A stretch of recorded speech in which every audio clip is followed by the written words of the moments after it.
지금부터 2020여 년 전 이스라엘 베들레헴 근교 들밖에 밤하늘에 한 소리가 들려왔습니다.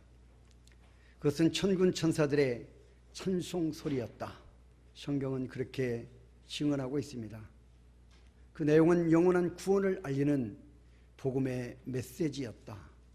천군 천사들이 찬송을 했는데 그 내용을 가만히 들어보니 그 내용은 영원한 구원을 알리는 복음의 메시지를 천군과 천사가 찬양으로 세상에 알리었다는 것입니다. 이런 누가복음 2장 8절 13절에 이 찬양을 들에서 양을 치던 베들레헴의 목자들, 이러한 천군과 천사들의 찬양을 통한 메시지를 들었다라고 성경은 증언합니다. 누가복음 2장 10절로 12절입니다. 다 같이 읽어봅니다. 천사가 시작. 천사가 이르되 무서워하지 말라. 보라 내가 온 백성에게 미칠 큰 기쁨의 좋은 소식을 너희에게 전하노라. 아멘. 큰 기쁨의 좋은 소식, 유앙겔리온이라고 하는 이 복음의 소식을, 구원의 소식을 하나님만이 주실 수 있는, 우리 인생의 죄사함을 주실 수 있는 영원한 축복의 메시지를 우리에게 주었다는 것입니다. 그 후에 목자들은 허다한 천군과 천사들이 함께 하나님께 올리는 찬송 소리를 또한 듣게 됩니다. 누가복음 2장 14절입니다. 지극히 시작. 지극히 높은 곳에는 하나님께 영광이요 땅에서는 하나님이 기뻐하신 사람들 중에 평화로다. 아멘. 여러분, 이것은 하늘과 땅, 바로 영광과 평화, 하나님과 사람들, 지극히 높은 곳과 땅으로 연결되어지는 그런 내용을 우리에게 말하고 있습니다. 다시 말하면 예수님의 탄생이 온 인류와 그리고 전 우주에 영향력을 미치고 있다. 할렐루야. 모든 인생들과 모든 역사와 모든 만물에 바로 전 우주에 예수님의 탄생이 그 능력의 역사를 미치고 있다 하는 사실을 나타내고 있는 표현입니다. 이제 저는 지난주에 우리가 성탄, 크리스마스라고 하는 제목으로 함께 말씀을 받았죠. 우리가 그 내용을 통해서 예수 그리스도가 없는 성탄절, 예수 그리스도가 있는 크리스마스, 이것이 무엇이 다른가를 우리가 비교해 보았고, 우리가 성탄절은 예수 그리스도가 중심이 되어져야 한다. 할렐루야. 예수 그리스도가 없는 크리스마스는 그것은 크리스마스가 아니라고 하는 사실을 우리가 함께 말씀을 통해서 깨달았습니다. 오늘은 우리가 본문을 중심으로 해서 성탄의 참된 의미, 본질적 의미를 다시 한번 깨닫는, 그러면서 우리가 이 뜻을 알고 성탄을 맞이하는 우리 좋은 가족들이 되어주시기를 주님의 이름으로 축원합니다.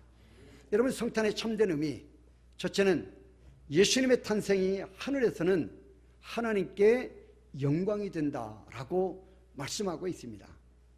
여러분, 왜 하늘에서는 하나님께 영광이 되는가? 예수님의 탄생이 왜 하나님께 영광이 되는가 하는 것입니다. 예수 그리스도의 탄생이 왜 하나님께 영광입니까? 이것은 하나님 자신께서 우리 인간 세계에 나타내신 하나님의 놀라운 특별하신 사랑의 계시이기 때문이다. 하나님 자신을 나타내 보여주시는 것이다 하는 것입니다. 여러분, 첫 번째 성탄은 하나님께서 직접 행하신 일이기 때문에 하늘에서는 하나님께 영광입니다. 성탄은 지극히 높은 곳에서 시작된 사건입니다. 성탄은 하늘의 문이 땅을 향하여 활짝 열려진 사건입니다. 하나님 자신께서 세상의 죄인을 향하여 하늘의 문을 친히 활짝 열어놓으신 권능의 행사입니다. 인생 그 누구도 열 수 없는 하늘의 문을 하나님 편에서 직접 활짝 열어놓으신, 우리 인생들을 향하여, 땅을 향하여 활짝 열어놓으신 행사이다. 여러분, 그것은 마치 예수님께서 십자가에 숨지실 때 성전 휘장이 위에서부터 아래로 찢어져 성소와 지성소가 하나가 되는, 이제는 막힌 담이 헐어지는 그런 사건이었다. 에베소서 2장 14절에 우리는 그 성전 휘장이 찢겨진 사건을 향하여 뭐라고 말합니까? 중간에 막힌 담을 헐었다. 중간, 하나님과 우리 죄인된 인생 사이에 중간에 막힌 담이 있었다는 것이, 그 막힌 담이 무엇입니까? 죄로 인한 담입니다. 그래서 어떤 인생도 하나님께 나아갈 수 없는 그 벽에 부딪혀서 하나님을 볼 수도 없고 하나님의 음성을 들을 수도 없고 하나님을 알 수도 없는, 하나님을 경배하며 찬양하며 예배할 수도 없는 그 굳건한 막힌 담이 완전히 헐어졌다 하는 것이죠. 그렇게 하나 된 장면을 가리켜 성경 히브리서 10장 20절에서는 뭐라고 말합니까? 그 휘장이 찢겨져서 성소와 지성소가 하나가 되어진 것을 새롭고 산 길이다. 새롭고 산 길이다. 이제는 새로운 길이 열렸다. 그리고 그 길은 죽음의 길이 아니라 사는 길이다. 할렐루야. 사는 길이다. 그냥 사는 길이 아니라 영원히 사는 길이다. 여러분, 성탄이 하나님께 영광이 되는 것은 이처럼 이 사건이 저 높으신 하늘에서 하나님에 의해 하늘로부터 시작하신 하나님의 단독적인 주권적인 역사이기 때문에 그렇습니다.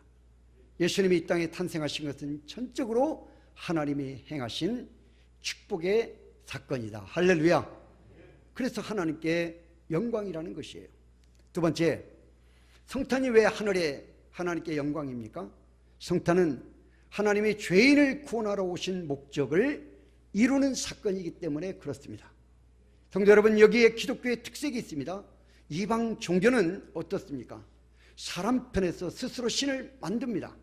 그리고 또 사람 편에서 그 신을 스스로 찾아가고 스스로 그 앞에 꿇어 경배하며 그 신을 섬깁니다. 사람이 신을 만들어요. 그리고 사람이 찾아가서 사람이 그 신을 섬긴다는 것이에요. 여러분, 이것을 가리켜 우리는 뭐라고 말합니까? 자율주의 종교다. 자율주의 종교. 여러분, 그러나 우리 기독교는 그렇지 않습니다. 하나님께서 사람을 찾아오신 종교입니다. 할렐루야. 하나님 편에서 사람을 찾아왔다. 죄인된 인생을 찾아오셨다는 것이에요. 처음 사람 아담이 범죄했습니다. 여러분, 그는 하나님을 등지고 하나님을 두려워하여 도망쳤죠. 그러나 하나님 편에서 아담을 찾아와, 아담아, 내가 어디 있느냐? 하나님의 낯을 두려워하여 숨어있는, 피하여 숨어있는 아담을 하나님은 찾아 불러주셨습니다. 그리고 하나님 편에서 메시아를 약속해 주셨습니다. 창세기 3장 15절 원초적 복음이라고 말합니다. 여자의 후손이 뱀의 머리를 밟을 것이다. 뱀은 사탄을 말합니다. 죄악을 말합니다. 여자의 후손은 예수 그리스도를 말합니다. 여자의 후손된 예수 그리스도가 우리 인생들을 사망에 빠뜨리게 하는, 하나님과 원수되게 하고 하나님의 진노와 저주의 대상이 하고 지옥에 가게 하는 그 사탄, 죄를, 머리를 완전히 짓밟아 버린다 하는 것을 말씀하고 있습니다. 여러분, 하나님 편에서 그 아담과 하와가 벗은 것을 알고 두려워 떨고 있는 아담에게 친히 가죽옷을 지어 입혔지 않습니까? 그 가죽옷은 예수 그리스도를 예표한 줄로 믿습니다. 우리의 죄와 허물은 예수 그리스도의 십자가의 보혈로만 씻겨진다는 사실이에요. 그래서 요한복음 3장 16절 다 같이 암송합니다. 시작.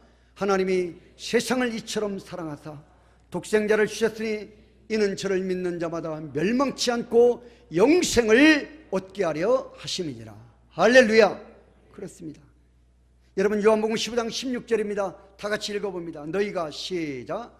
너희가 나를 택한 것이 아니요 내가 너희를 택하여 세웠다. 요한일서 4장 10절입니다. 사랑은 여기 있으니 우리가 하나님을 사랑한 것이 아니요 하나님이 우리를 사랑하사 우리 죄를 속하기 위하여 화목제물로 그 아들을 보내셨습니다. 무슨 제물로? 화목제물로. 누구를 보냈다? 그 아들을 보내셨습니다. 여러분, 이것은 우리 죄인을 향한 하나님의 자기 사랑의 최종적인 그리고 최고의 계시였다. 다른 계시가 없어요. 필요가 없어요. 아예 이제는 필요가 없어요. 최종적이고 최고의 계시였다. 여러분, 모든 날 마지막에 하나님의 아들 예수님으로 우리에게 하나님의 사랑을 공개한 것입니다. 내가 너희를 이처럼 사랑해. 이처럼 사랑해. 저는 그 이처럼이라고 하는 말이 너무너무나 저는 정말 귀하게 들려지는 단어라고 생각합니다. 이처럼. 예수님을 이 땅에 보내주신 것처럼, 예수님이 십자가에 죽으시게 한 것처럼 내가 너희를 사랑한다 하는 것이죠. 여러분, 그렇습니다. 하나님께서 이처럼 예수 그리스도를 이 땅에 보내주신 것은 죄인들이 예수님을 구주로 믿어 구원에 이르게 하기 위한 것이었다. 여러분, 이것은 확실하고 뚜렷한 하나님의 주권적인 계획이었습니다. 그리고 확실한 목적이었습니다. 내 백성을, 내 자녀들을 독생자 예수 그리스도를 통하여 죄사함 받게 하고 이제는 완전한 하나님의 자녀가 되게 해서 하나님의 영원한 품에 안아주시기 위하여, 안기도록 하기 위하여 바로 예수 그리스도를 화목제물로 보내어 주신 것이다. 여러분, 그렇습니다. 예수님을 통해 죄를 구원하신다는 하나님의 목적의 성취가 바로 예수님이 이 땅에 탄생하신 것이다. 믿기를 축원합니다. 세 번째, 왜 예수님의 탄생이 하늘의 하나님께 영광이 되어집니까? 성탄은 전능하신 하나님의 초자연적인 계시라는 말은 하나님이 자신을 나타내 보여주시는 것을 말합니다. 계시의 역사이기 때문이다. 여러분, 성탄은 하나님이 사람이 되신 것입니다. 하나님이 사람이 되어 우리 가운데 거하게 되신 것입니다. 우리는 그래서 예수님을 보고 예수님의 말씀을 들음으로 하나님을 친히 보고 하나님의 음성을 친히 들을 수 있게 된 것입니다. 이 사실이 매우 중요하다는 것입니다. 그래서 예수님은 누굽니까? 하나님이시라는 것입니다. 하나님이시다. 누가복음 2장 12절 우리 한번 읽어봅니다. 시작.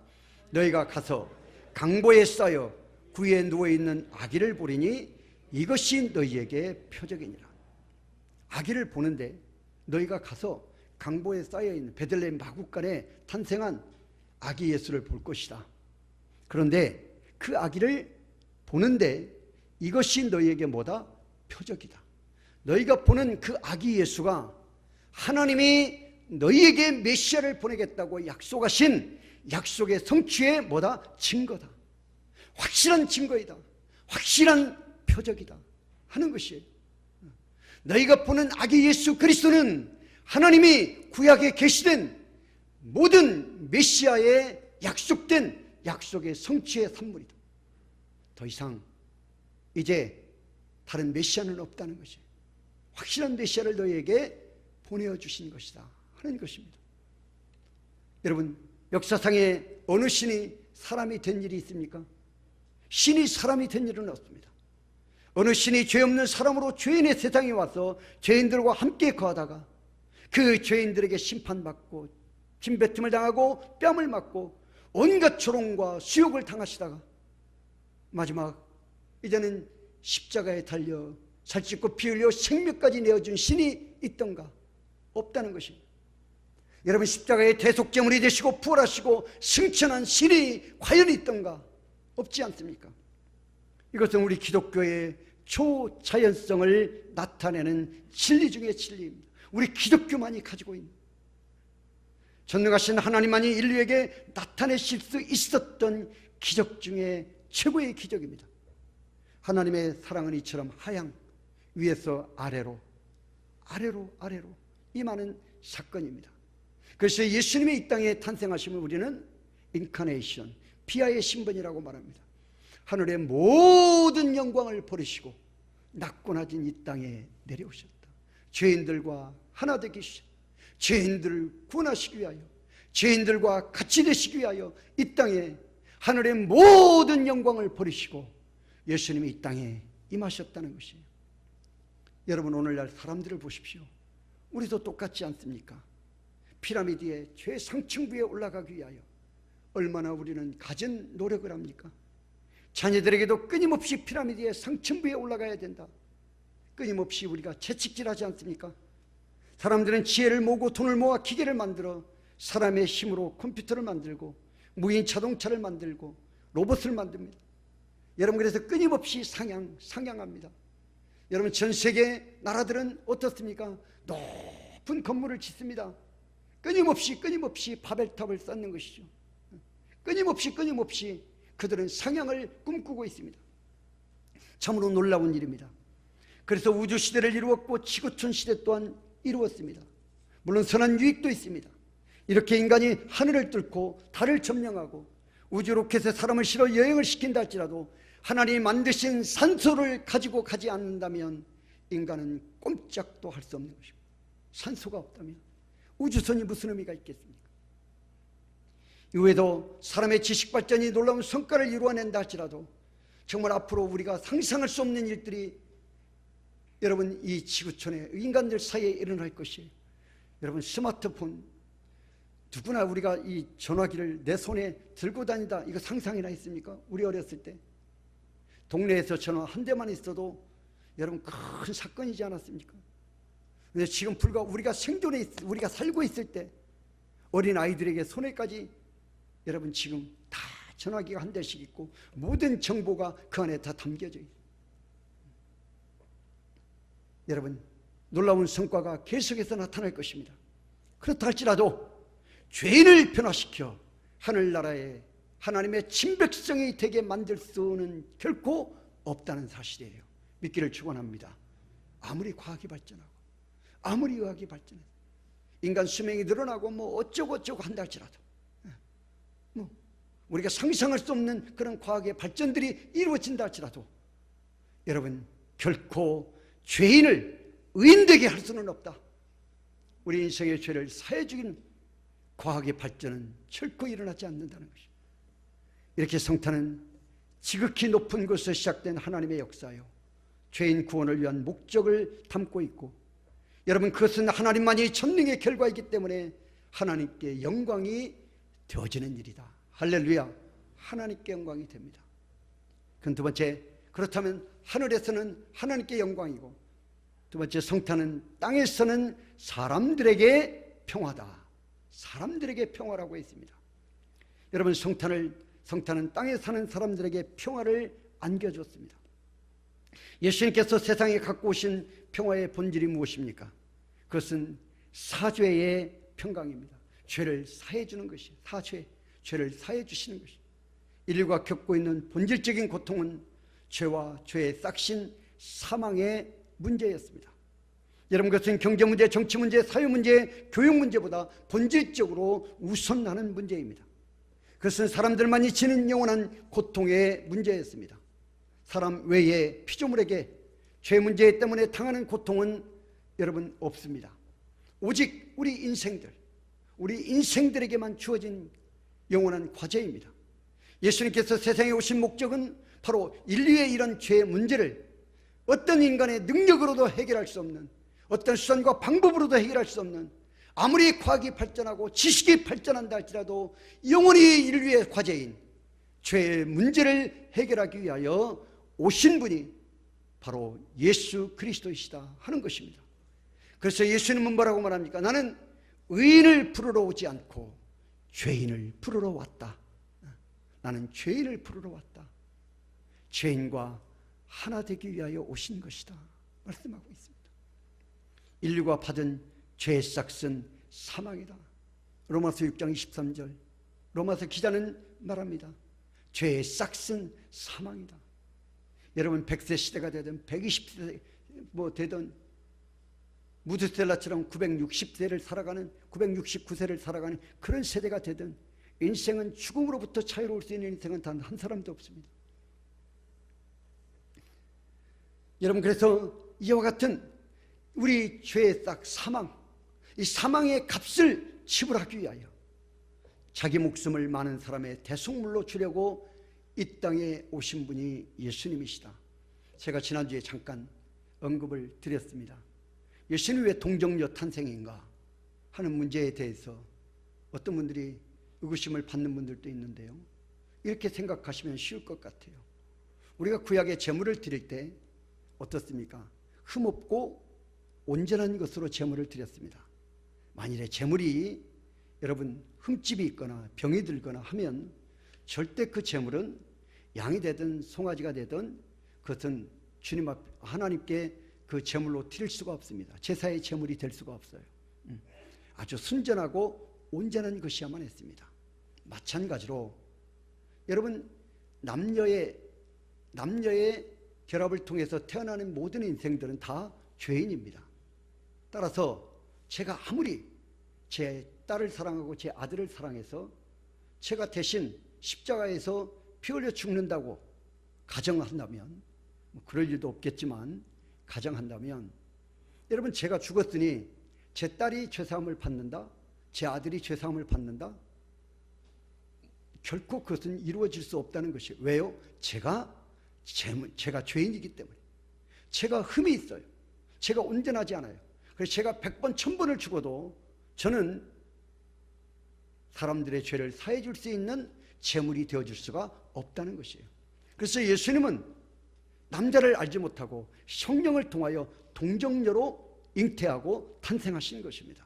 그래야 죄 없는 온전한 제물이 되어줄 수 있는 자격을 얻기 때문이에요. 그래서 성령을 통한 동정녀 탄생인 것입니다. 자, 그러면 성경이 말하는 대속물이라는 말, 여러분, 이것은 우리가 쉽게 노예는 값을 지불하면 언제든지 소속이 옮겨지는 자입니다.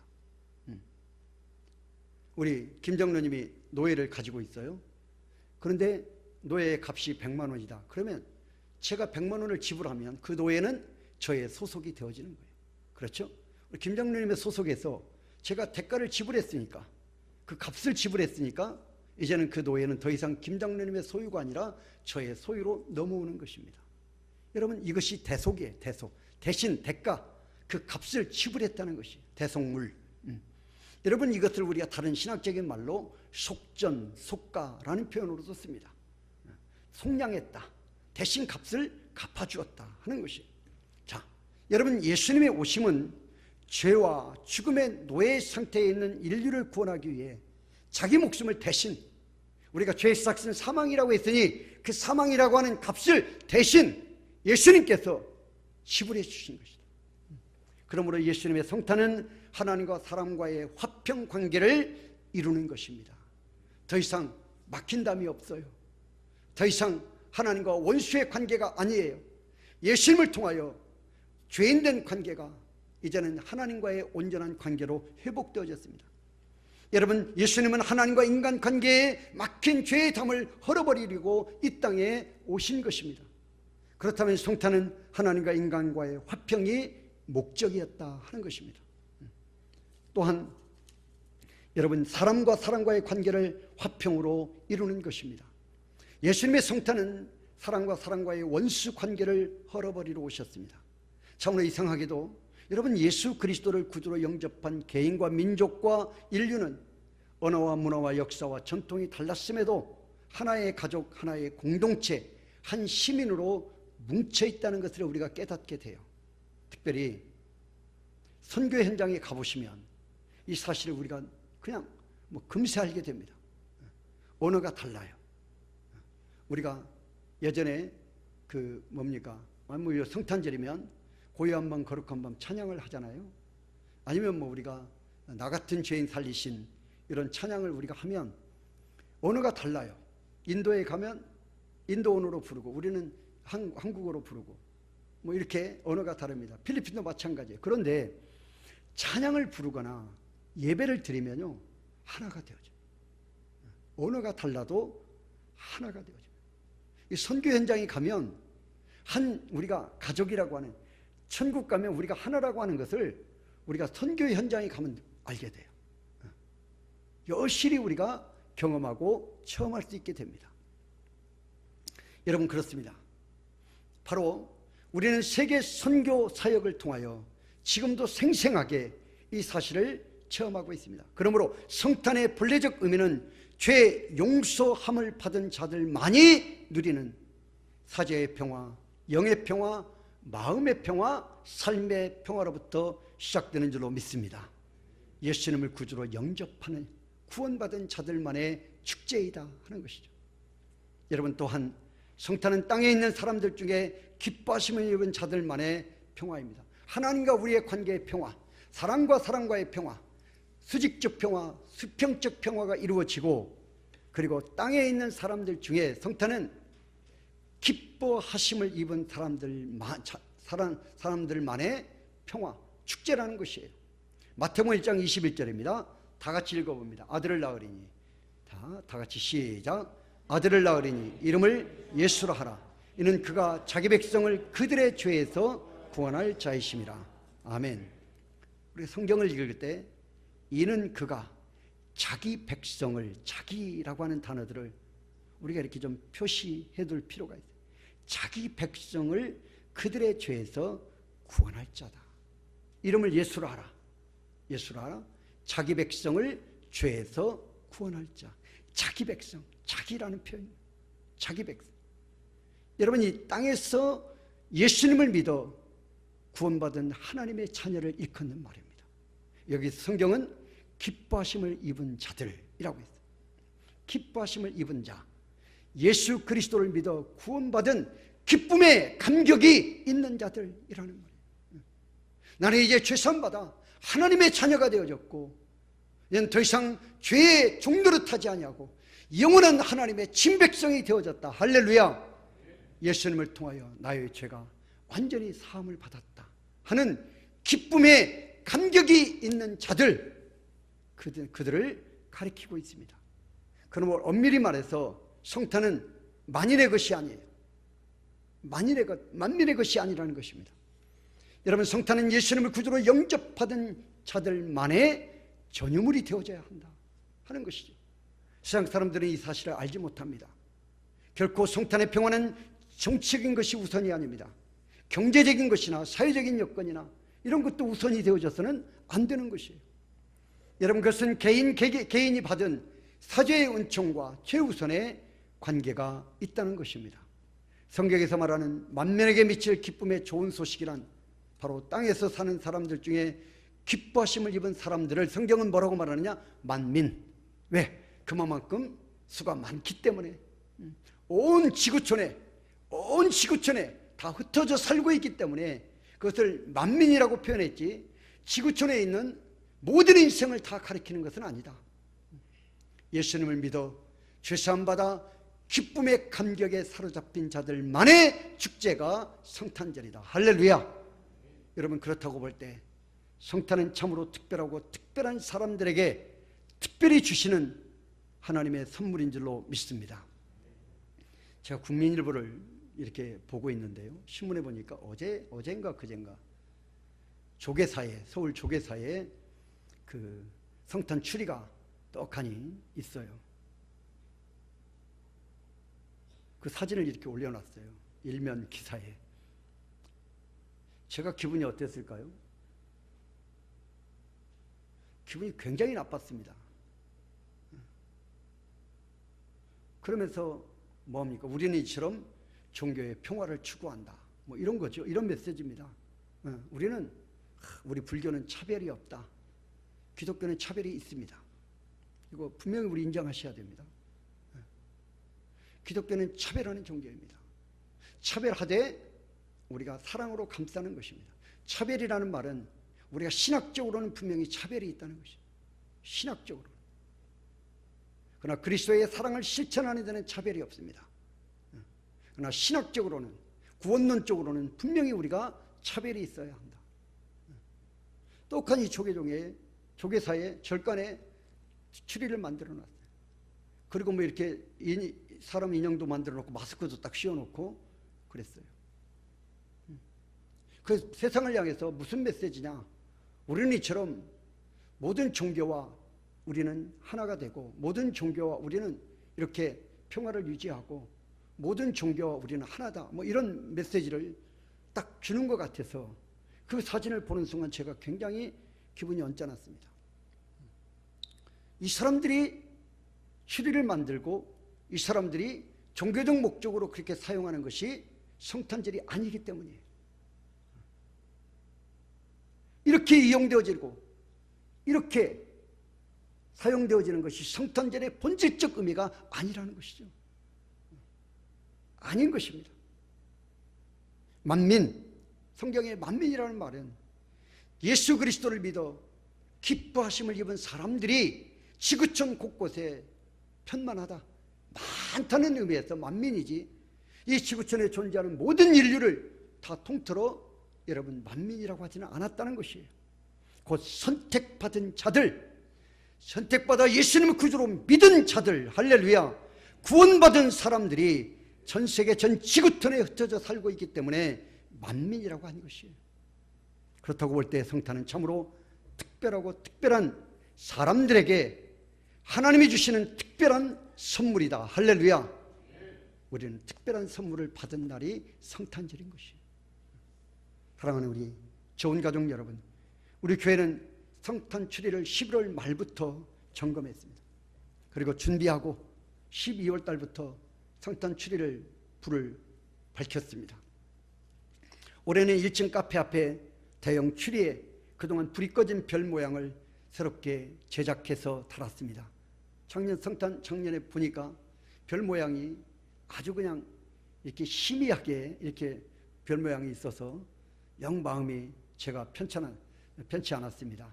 그래서 이번에는 저희가 그것을 25만 원인가를 주고 이제 아주 오래 갈 수 있도록 이렇게, 그리고 빛도 여러 가지 색깔로, 혹시 보신 분, 저녁에 보신 분 계십니까? 실수로라도 저녁에 한번, 새벽에 한번 보세요. 너무 아름답습니다. 여러분, 이것을 달려면 사람이 올라갈 수가 없어요. 그거 만드는데 25만 원. 또 그 뭡니까? 그 크레인 이거 불러야 됩니다.